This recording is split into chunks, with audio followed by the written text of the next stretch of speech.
Hey everybody on Facebook and YouTube and Instagram and wherever else you're at, thank you for joining us on MJF Live. Great to have you with us here tonight. I'm your host, Dean Morris, and this is December 17th, 2025, and we have a good one here for you tonight. So, no matter where you're watching, make sure that you send a comment, like it, send any questions, any prayer requests that you have. We'd love to help you in any way that we can, answer questions. Whatever your question is, you can ask it, and I will answer. But tonight I have a couple thoughts for you, and it's in the book of Genesis. We talked about a little bit, last time we talked about Moses. We camped out in the book of Exodus for a little bit. But tonight we're going to camp out in the book of Genesis as we look at a story where a dude was ready to take a knife and jab it in to his son and to kill him. And some of you are like, wow, that sounds like some religions around the world. It does, and I'm not going to say which ones because I don't want to get banned, but you know what I'm talking about. But that's not what the part of the whole story is. The story is actually deeper than that.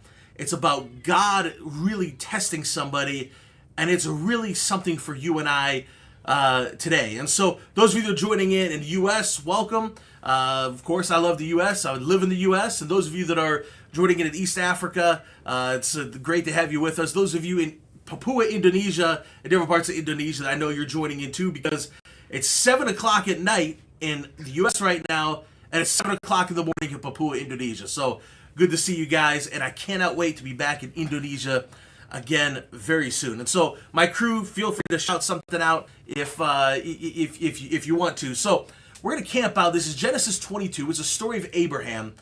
He has Isaac. So this is 10, 12 years after he has the greatest miracle where he receives his promised son. And maybe you're kind of new to the whole faith thing. Basically, it's a story where God promises Abraham. This is before the law. This is before Moses. This is before all that. This is before Jesus. This is still when grace is in operation, and it's about a relationship with God. God promises Abraham that he's going to have a son, and he promises he's going to have a son, and that he's going to bless all the nations. He's talking about the fact that Jesus would come from this line. That's what the prophecy's about. But he has this promise. I want you to think of the greatest promise that God gives you today. Maybe it's that you're healed, or he gives you purpose, or he gives you vision, or whatever it is. God does that, and he gives you a promise. So Abraham receives his promise, and this is where we pick it up after he goes through all kind of chaos, including having the shimmy sham with a slave woman. Isn't that exciting? That is a great story. And so Faith, why would you think if I did that? Kill you? She would kill me, so that's great. And so we don't want to try it today. And so I don't suggest you do that. But we're going to jump in Genesis 22 verse 1. This is the story of where Abraham and Isaac, his promised son, go up to the mountain. God tells him, kill your kid. Sacrifice Isaac. Or the Muslims also tell the story, but they say sacrifice Ishmael. It's the same exact story. The Muslims believe it's Ishmael. The Christians and Jews believe it's Isaac, but God tells Abraham, take your son to the top of the mountain and crucify him. And this is where we pick up. It says in Genesis 22, verse 1, sometime later, God tested Abraham, and he said to him, Abraham, and here I am, he replied. And then God said, take your son, your only son, whom you love, Isaac, and go to the region of Moriah and sacrifice him there as a burnt offering on a mountain I will show you. Did you get that? He's saying sacrifice him as a burnt offering. Go and kill him and set his whole body on fire. This is just so glorious, isn't it? What a great story. It's those of you that think that the Bible's boring, I guess you haven't read it. But this is what I want you to see. God looks to Abraham and he says, give me the thing that you love most. Give me the thing you love most. Because here's the truth. God will test whatever you're tempted to worship. Whatever you're tempted to worship. Now, at first you're like, well, why would he worship his son? I can tell you from being a dad that if you're not careful, you start to put your kids above everything else. You start to put your kids above everything. And so here's Abraham, and he receives this promised son. And of course he's tempted to put him above all else. And see, most people don't feel because they hate God. The truth is that most people fail because they love the blessing more than the one who blesses. And this is what we're going to get into tonight. So God tests Abraham right at the center of the thing he loves most. What is it that you love most? Maybe you love your iPhone the most, or maybe you love your TikTok following the most, or maybe you love your husband or your wife the most, or maybe you love your baby mama the most, or maybe you love that girl that you just can't get your eyes off on. Maybe your wife doesn't know about the girl you got on the side because you love her the most. Whoever it is that you love the most, whatever it is you love the most, what is there's my daughter doesn't know why she's laughing, but she's laughing at. And so in the middle of that, what is it that you love the most? Maybe it's your career, maybe it's your purpose, maybe if it's a pastor watching, maybe it's your ministry or your church. What is it that you love the most? And God's saying, sacrifice it to me. And then it says, early the next morning, this is in verse 3, Abraham got up and he loaded his donkey. He didn't have a Bentley like some modern day preachers. He had a donkey. And so that's why I drive a Bronco. It's kind of like a donkey, right? It's a horse, a donkey and a horse, not even close to the same. But that's how I justify it. And he says he took with him 2 of his servants and his son Isaac. And when he had cut enough wood for the burnt offering, he set out to the place God had shown him. I want you to get this. It says, early the next morning, Abraham got up and he went. He went. You see, Abraham didn't negotiate. He didn't ask for clarity. He just said, God, you said it. He didn't say, God, let me pray about it. He just went. He moved. See, when God speaks something to you, sooner or later you can't keep asking, God, did you say it? God, did you do it? And there's somebody watching right now who's going to watch this later that I want you to know God has been speaking something to you. You don't need any more clarity. Just move. Just move. Like just move your bottom. Just move. Just move. Just go. Just keep going. Just move. Maybe you're sitting there and you don't have all the answers, so move. Or maybe your husband or your wife is talking doubt, move. Or maybe your kids are causing all kind of trouble, move. Whatever you're doing, you got to move. You can't sit. You can't wonder. You can't keep asking questions. You got to get off your rump and move. That's what Abraham did. Abraham didn't question what God said because he knew God said it. You got to move. Forward motion. Just do it. That's what I love the Nike saying. Just do it. Just go for it. Just grab life and move. That's what he did. And then it says this. This is in verse 4 of Genesis 22. It says, on the 3rd day. This is a picture. It's a picture because it's a picture of Jesus. Because on the 3rd day, we know Jesus rose again from the grave, defeating sin and hell and death and taking the devil and squashing him in the face like the stink bugs. They're all in my office earlier today. He just squashed them. And in the middle of that, it was on the 3rd day when Jesus did this. And it says on the 3rd day, Abraham looked up. He looked up and he saw the place in the distance. And he said to his servant, stay here with the donkey while I and the boy go over there. And then he says, we will worship and then we will come back. I find it interesting. God said, go sacrifice your son. But Abraham tells the servants, hold on a minute. Hold on, buddies. Hold on, everybody. Everybody will just hold it. Don't get too excited. No one's getting anything. Isaac's coming back with us. We will worship and we will come back, because I'm convinced that Abraham was so sure of the promise that God gave him that he knew that even if God had him kill him, he would raise him again from the grave. Are you so sure in what God has promised you that you know it no matter what comes up your way? And this was Abraham. And we can learn from that. And then it says Abraham took the wood from the burnt offering. He placed it on his son. He forced him and he carried the fire and the knife, and the two of them went out together. And Isaac spoke up to his father Abraham, and he said, Father? He said, Father. That wouldn't have been the F word I would use. I would use something totally different. But he said, Father? Some of you that are really holy go, Daddy God? Because it's so weird. You just Daddy God. It makes me want to puke. Ugh, I hate it. Like, Daddy God. It's so weird. Like, Father. And we see this. Isaac says, Father? Like, dude, what are you doing? You're literally placing wood on me to kill me. And Isaac said, the fire and the wood are here, but where is the lamb for the burnt offering? In other words, he's realizing, oh no, I'm about to be rotisserie Isaac real quick. This is not about to be good. I'm about to be burnt up, like burning real quick. He realizes that. He says, where's the lamb? And Abraham answered, God himself will provide the lamb for the burnt offering. And the two of them went on together. And this is where it gets good. When they reached the place God told them, Abraham built an altar there. He built an altar and he arranged the wood and he bound his son and he threw his son on it. And the Bible says that he grabbed his knife and he pulled it up and he was ready to drive it into his son and just kill him right there. It's such a weird story. This is probably going to get banned on TikTok. I don't even think I'm allowed to say the word kill. So I'll say he tried to unalive him. He's ready to unalive him right there. Then in the middle of it, God says, but the angel of the Lord called out and he says, Abraham.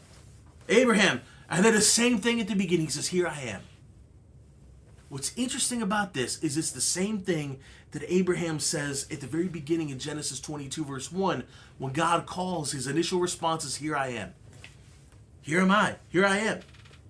In other words, I'm here. What's up? Here I am. Because he knew God's voice. The angel said, do not lay a hand on the boy. And don't do anything, because now that I know that you fear God, God will not withhold anything from you.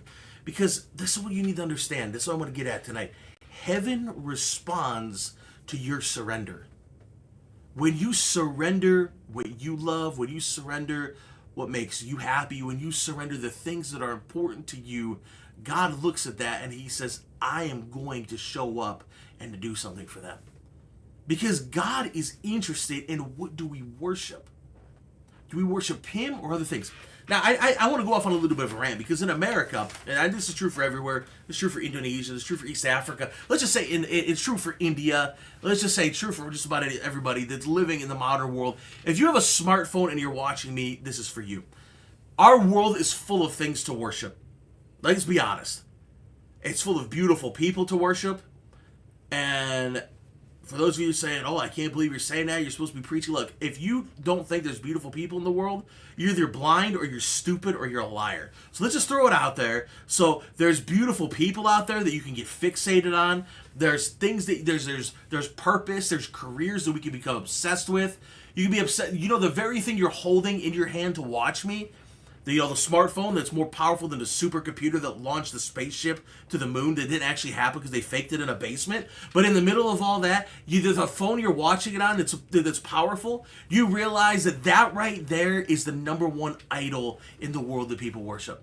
They just love that thing. They sleep next to it, even though it's spitting all kinds of stuff on their head and giving them brain cancer. It's beautiful. We stick it in our pockets, even though it's baking our reproductive organs. It's just everywhere we go. We just love that thing. We just love it. We love it. Some people, there was this guy that I saw him. He was. I was on a plane one time, and he got Wi-Fi. This is on the way to Hong Kong. I've had crazy stories on the way to Hong Kong, but he was on the way to Hong Kong, and this is just because it was a 15-half-hour flight. I was flying out of Toronto, and just so you're like, oh, so he's making fun of people from Hong Kong. No, he was as white as I was, and he got internet, and he was FaceTiming his girl, and he's FaceTiming, he's kissing the phone, and I'm like, what's wrong with this guy? And he's kissing it, and then he sticks the tongue. I'm like, oh God, please stop! Like, it's just like, please stop it. But you see, he has an altar in the phone. Like, if you're starting to kiss a phone, you got a problem. But I want you to think about it. What is the thing that you love the most? And if you're honest with yourself, it's not God. Well, for most of us, it's not God. What do you love more than anything else? What do you think about all day long? What do you dream about? What do you ponder about? What makes you happy on the inside? What makes you think you get a little ooh inside you? And whatever it is, that is the thing that you love. That's the thing you love. And so here's Abraham, and he's ready to give up and sacrifice the thing that he loves. Are you willing to sacrifice the thing that you love? And when he sacrifices the thing that he loves, and he's ready to drive the knife in, it would be great if I had a giant knife with me, but the problem is I would have got banned on all platforms. Owen's looking at my shelf in our studio looking for a knife. There is probably a knife over there from somewhere in the world, but don't bring it over here. Don't tempt me. Just leave it. And so, because stuff, we've got all kind of weird stuff. it's all, most of the weird stuff still in boxes, but you'll see some weird stuff along the way. And Abraham's ready to drive it into him. And when he drives it into him, God says, look up. And when he looks up, it says Abraham in verse 15, he looked up, and there in a thicket he saw a ram caught by its horns. I want you to see this, because God knows when you follow him passionately and when you pursue him mightily with everything within you, as you're going up the mountain, sacrificing yourself, sacrificing the things you love, so willing to do whatever it takes to God, as you're going up that mountain like Abraham, the same side of the mountain, God is bringing the ram that you need. It is a picture of Jesus Christ, that as we walk up the mountain of life with God, pursuing him, God brings Jesus to meet us right where we need him most. Maybe you're battling some kind of sickness in your body. As you're going up, I want you to know that the ram is coming up the side to meet you. I want you to know that Jesus Christ, Isa HaMashiach, he is coming up the side to meet you right where you're at. He's coming right where you're at.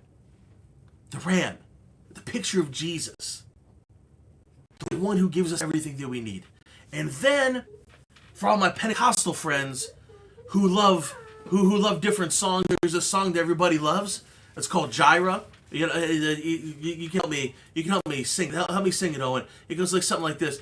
Like, sing it. Owen, do you know the song? Owen knows the song. Who wants to hear Owen sing the song? He goes, Jireh, you are enough. You know, that's why I don't sing, because people want to die when I sing, because it's so horrible. People are like, oh, I know what hell's like. I just listened to it, probably. And so, like you know that song, like by Maverick City, Jireh, yeah. You know that song? Like, this is where the song comes from, because Jehovah Jireh, the name of God, shows up in the very next verse for the only time in Scripture. In Genesis 22:14, it says, so Abraham called this place, the Lord will provide. In the Hebrew, it says, and so Abraham called this place Jehovah Jireh. Jehovah Jireh, the Lord will provide. The Lord will provide. I want you to know, no matter what you got going on today, the Lord will provide. It's just that simple. Because I want you to know, God wasn't after Isaac. There's not a story of like, oh, God is some horrible human. He's some horrible, he wants child sacrifice. You know, he's basically like Epstein on crack. That's not what I'm saying. What I'm saying is that God wasn't after Isaac at all. He was after Abraham's heart. Same thing for you and I today. He's after our heart. And I want you to know that some of you are praying for breakthrough while you're gripping the very thing God is asking you to surrender. You're praying, oh God, please give me this, please do me that. But you're gripping so tight to everything and you won't let it go. And all of a sudden God is just saying, let it go. And you receive from him. So I want to pray for you tonight. I believe in God's going to do something. Maybe you're here and you think I'm crazy. I am. I think my mom and my dad dropped me on my head a few times when I was little. It's okay. It's all good. But what I want you to do is right now, I want you to comment, what do you need God to do? What do you believe in God to do? Send a prayer request right now. You can DM us right now. We're gonna believe you. You can send it to any of the Make Jesus Famous channels. Send it to my personal account, whatever. We want to pray for you. We want to believe God for the apostle. And send in the questions. You can ask whatever you want. There's going to be some juicy questions that come up in this one. Please send the questions in. And right now, I need to get a little liberal tears in me. I got my liberal tears. I'm ready to go for a little bit longer. And so keep commenting and tell us what's going on in TikTok. Stick around, because even when I'm done on Facebook and YouTube and all this, we're going to come on, and if anyone's on, you want to go live, you want to come in, you want to challenge me, tell me I'm an idiot, you can do that on TikTok, and I'll respond back to you, and I will troll you right back harder than you know how to troll me. And so, right now I want to pray for you. So whatever you got going on, let's just pray. Jesus, we thank you for who you are. We thank you that you are Jehovah Jireh. You are the Lord that provides. You are the one that when we surrender, you invade our lives. We thank you, Jesus. And right now, I just want you to, if you're watching, I want you to think about the thing that you need to surrender. There's something in your heart that you're holding on to so tight. It could be your family. It could be worries about the future. It could be your kids. It could be the fact that you're trying to lose weight, but you can't lose weight because you just fat and you can't go to the gym enough. I think I'm talking to myself. No matter what it is that you're dealing with, you just hold it on. Maybe it's a career, or you're worried about your job, or you're worried about how to make Christmas perfect for everybody. Whatever it is, you just hold it on. Just let it go tonight. Be like, what is your Isaac tonight? Maybe it's a phone addiction. Let it go. Maybe you're addicted to pornography. Let it go. Maybe you're addicted to who knows what. Maybe you're holding on to alcohol and tobacco and there's a pop a nicotine patch. It's like a fiend because you don't know what to do, and it's just you got all this stuff going on. You're just constantly stimulating yourself, or maybe you're like me and you drink a little bit too much literal tears, aka coffee, and you just don't know what to do. You don't know where to go. Just let it go tonight, and you'll watch God's power move in your life.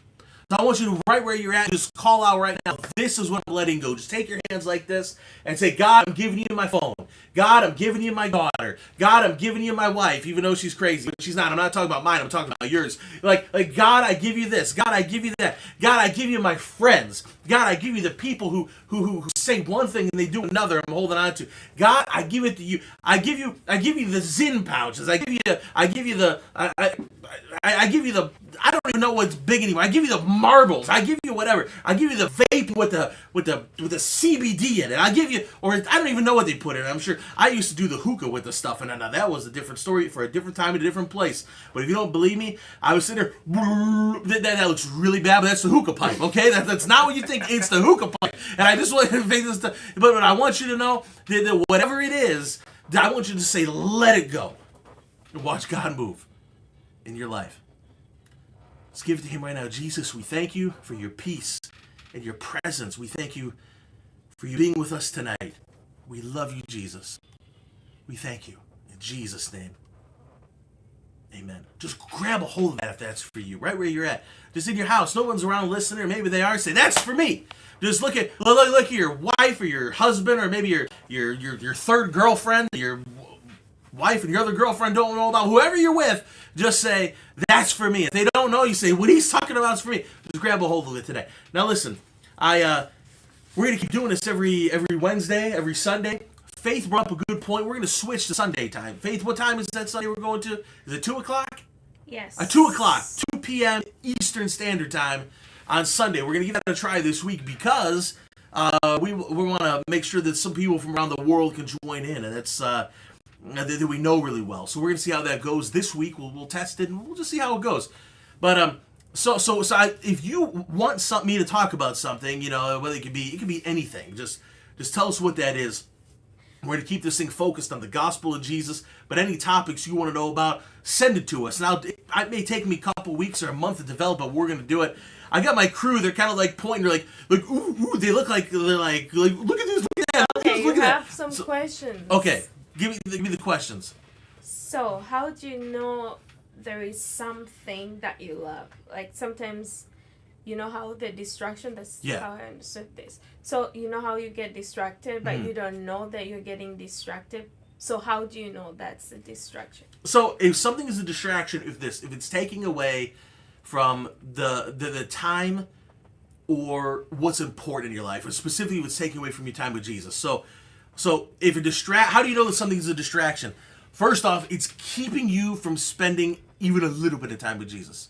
Even keeping you from spending a little bit of time. Like let's be honest. Like here in the modern world, we don't really put a lot of emphasis on like living right, and so if there's something that is keeping holiness from your life, it's a distraction. Like, I'm just going to be honest with you. A lot of you, the phones are the distraction because on one app, you're looking at the Bible and the very next minute, you're looking at women going, ooh, wow. Like, it's just the same thing. It's a distraction. How do you know something's a distraction? You think about it incessantly. For those of you who don't know, that means nonstop. It's just constantly like, oh, I can't stop thinking about it. It's just like, ooh, I can't stop. If your career is, I can't stop thinking about how am I going to do this? How am I going to close this deal? What am I going to do that? Well, you know what? I got to screw this person over to make that happen. But that's okay. I'll do it because I'm going to get ahead, and then I'll give the money to God, so I feel better about myself. I really won't live right, but I'll just give a little bit of money. That way, the business keeps going, or I could close this deal, or I could work my way to the top of the pyramid scheme, or I'm just hitting everyone's getting mad at me tonight. That's all right. I'm not your daddy. It's all good. And so in the middle of this, that's a distraction. If you spend hours and hours and hours just scrolling like a monkey in a cage, just looking at the phone, it's a distraction. And so I hope that answers the question. We got any more questions? Yes. Yeah. So another one was, how do you, this is when you're speaking about you're moving this side after you leave your distraction, Yeah. and God, you're going to meet God on the other side. So how do you have a specific feeling that you get when you meet God on the other side? Well, some of my so I can only speak from personal experience because, to be quite honest with you, I believe feelings are really good, but I also believe feelings can be the devil in some ways, because you have a feeling and you think you have to have the same feeling all the time. I've had encounters with God with feelings in all certain different ways, and I've had encounters with God where I have felt absolutely nothing.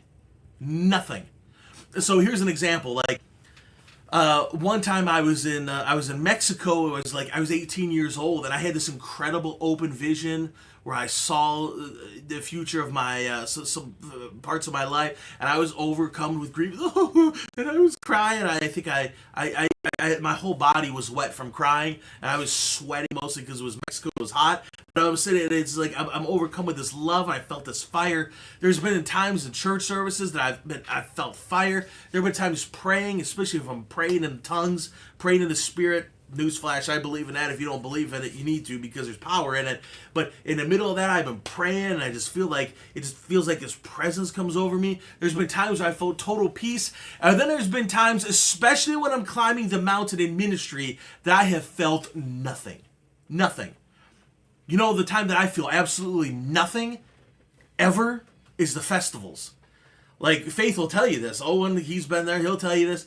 Like, I feel nothing. I feel as dead as could be, especially when I pray for miracles. When I'm climbing the mountain to pray for other people, a lot of times I feel nothing. But I just do it. Why? Because of previous encounters with God and knowing His Word. So my answer to you would be, rather than working on feelings, focus on knowing God, knowing the Scripture, knowing God's principles, knowing who He is, rather than feelings. I hope that helps. I hope if I didn't answer your question, you think I'm skating around, and just tell me, hey, you didn't answer, and I'll try to answer it again. We got something else? Ricardo Johnson said the manhood of the church needs to be restored. Yes, Ricardo Johnson. I believe that's Pastor Ricardo down in Alabama. And so, Pastor Ricardo, you are right. If you don't know Pastor Ricardo, you got to follow him.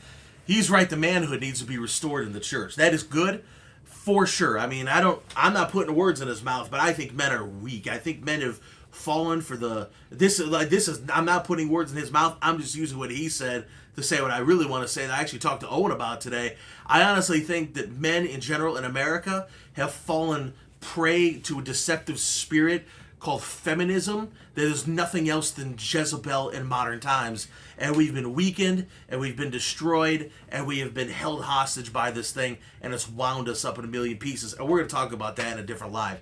Is somebody else? Anything else? Yeah. Is it okay to make the same mistakes as Moses did?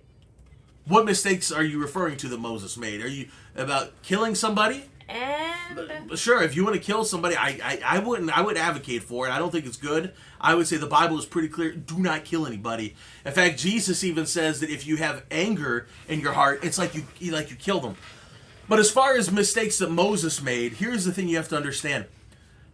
Moses is nothing more than a human. He didn't have divine parents. There's only one divine, fully human, and it's Jesus. And Moses made mistakes, and it's a beautiful picture that you and I are going to make mistakes. Anybody who claims they've had a perfect life or they're living perfect, they're a perfect liar. And so you just have to realize that Moses made mistakes. It cost him years and years of his life. Some of us are going to make mistakes, but please don't go kill any Israelites. It's not good. Or don't go kill any Egyptians like Moses did. It's not good. It's a bad joke. Dad joke. That's my problem. Anything else? Okay, I think this is our last one. Last question, and then we're going to stick around on TikTok. Okay, do you think God still speaks today? Of course God still speaks today. So, this is the first time I've gotten this question live, but this question comes with a lot of people that I talk to. I want you to know God still speaks, and it's about hearing His voice. So, how do you hear God's voice? The number one way, you can't pray your way to hear God's voice. I'm sure you can pray, and God will speak. That I'm not negating prayer in any way when I say this. What I'm saying is, if you want to hear God speak, you have to know God's character. You have to know who God is. How do you do that? You get in the scripture. You get in the Bible. You get in and you spend time with him and his word. You worship him. And when we worship him, it actually changes us. So like worship is our duty to God, but it has an impact on us. And so if you want to hear God speak, and you need to understand what he says in his word, you need to worship him. And the best thing I can say to you is sometimes you're going to feel like you're hearing a million voices. Where do you have peace? As Apostle Paul said, let peace guide you. And then you'll, more often than not, almost every time you'll land right where God has you. Crew, do we have anything else? That's it. That's it. TikTok, stick around. Facebook, YouTube, Twitter, I don't know what else is over there. It was good seeing you guys. Remember, this Sunday, 2 p.m. Eastern Standard Time. I think it's 10 o'clock in East Africa. I don't know what time it is elsewhere in the world. It's either 9 or 10 o'clock in East Africa, something like that. 2 p.m. Eastern Standard Time. Maybe it's 8 o'clock. Owen's shaking his head like he has like some kind of seizure happening. And so I'm not sure what he's doing. And so anyway, he's telling me the time is wrong, but it's somewhere at night in East Africa. Love you guys. Make Jesus famous. We'll see you then. TikTok, stick around.